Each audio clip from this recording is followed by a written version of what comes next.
অস্কারের দৌড় শুরু হওয়ার আগেই বদলে যাচ্ছে হলিউডের হিসাব। 2026 সালের পুরস্কার মৌসুমে থাকার কথা ছিল বেশ কয়েকটি আলোচিত সিনেমার মুক্তি, এখন পিছিয়ে যাচ্ছে 2027 সালে। কোনো সিনেমার পোস্ট প্রোডাকশন শেষ হয়নি, কোনোটি এখনও পরিবেশক খুঁজছে। আবার কিছু সিনেমা কৌশলগত কারণেই এবছরের প্রতিযোগিতা থেকে সরে যাচ্ছে।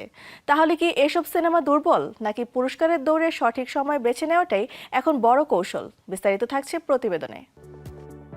অস্কারের দৌড়ে কে এগিয়ে কে পিছিয়ে, হলিউডে এই আলোচনা শুরু হয় পুরস্কার ঘোষণার অনেক আগে। কিন্তু এবার সে আগাম তালিকাতে এসেছে বড় পরিবর্তন। 2026 সালের সম্ভাব্য পুরস্কার দাবিদার হিসেবে আলোচনায় থাকা একাধিক বড় সিনেমা এখন চলতি বছরই মুক্তি নাও পেতে পারে। কেউ যাচ্ছে 2027-এ, কেউ অপেক্ষায় পরিবেশকের, আবার কারো প্রয়োজন আরো সময়ের পোস্ট প্রোডাকশনের। সবচেয়ে আলোচিত নামগুলোর একটি ডেনজেল ওয়াশিংটন অভিনীত হিয়ার কামস দ্য ফ্লাড।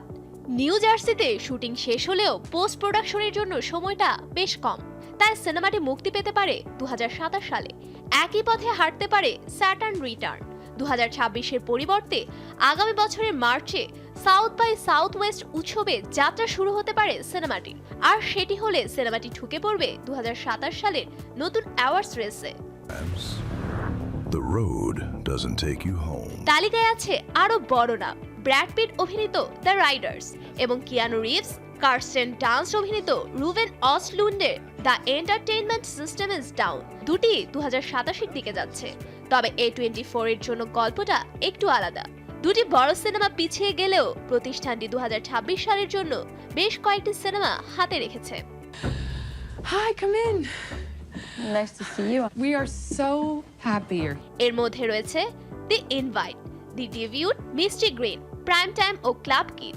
অর্থাৎ একটি সিনেমা পিছিয়ে গেলেই যে পুরো স্টুডিওর পুরস্কারের মৌসুম দুর্বল হয়ে যাবে এমনটাই নয়, বরং বড় স্টুডিও ডিস্ট্রিবিউটররা একাধিক সিনেমার মধ্যে সঠিক সময়ে সবচেয়ে শক্তিশালী প্রতিযোগীকে সামনে আনার কৌশল নিচ্ছে। My daughter, you must not be afraid. আবার কয়েকটি সিনেমার সমস্যা মুক্তির তারিখ নয়, এখনো ঠিক হয়নি কে সিনেমাগুলো বিতরণ করবে। টম ফোর্ডের ক্রাই টু হেভেনে অভিনয় করেছেন Nicholas Hoult, Colin Firth, Aaron Taylor Johnson ও গায়িকা অ্যাডেল। লন্ডন ও রোমে শুটিং শেষ হলেও এখনো কোনো পরিবেশক যুক্ত হয়নি। অন্যদিকে অস্কার জয়ী পরিচালক জোয়েন কোয়েনের জ্যাক অফ এসপ্রেসো এখনো কোনো স্টুডিওর সঙ্গে চূড়ান্তভাবে যুক্ত হয়নি। জশ কনর ও ফ্রান্সিস ম্যাকডরম্যান্ড অভিনীত সিনেমাটির নতুন এডিটেড কার্ড নিয়ে স্টুডিওগুলোর আগ্রহ তৈরি হয়েছে। I'm broke. It's not just me though, I got my brother. হলিউডের এবারের অ্যাওয়ার্ডস মৌসুম তাই শুধু সেরা পরিচালক কিংবা সেরা সিনেমার নয়, এটি একই সঙ্গে সময়ের সঙ্গে দৌড়ের লড়াই। কোন সিনেমা এখন আসবে, কোনটি অপেক্ষা করবে, আর কোনটি 2027-এর জন্য জমিয়ে রাখা হবে, সেই সিদ্ধান্তই বদলে দিতে পারে পুরস্কারের পুরো সমীকরণ। Hey Mona, What did you do all day?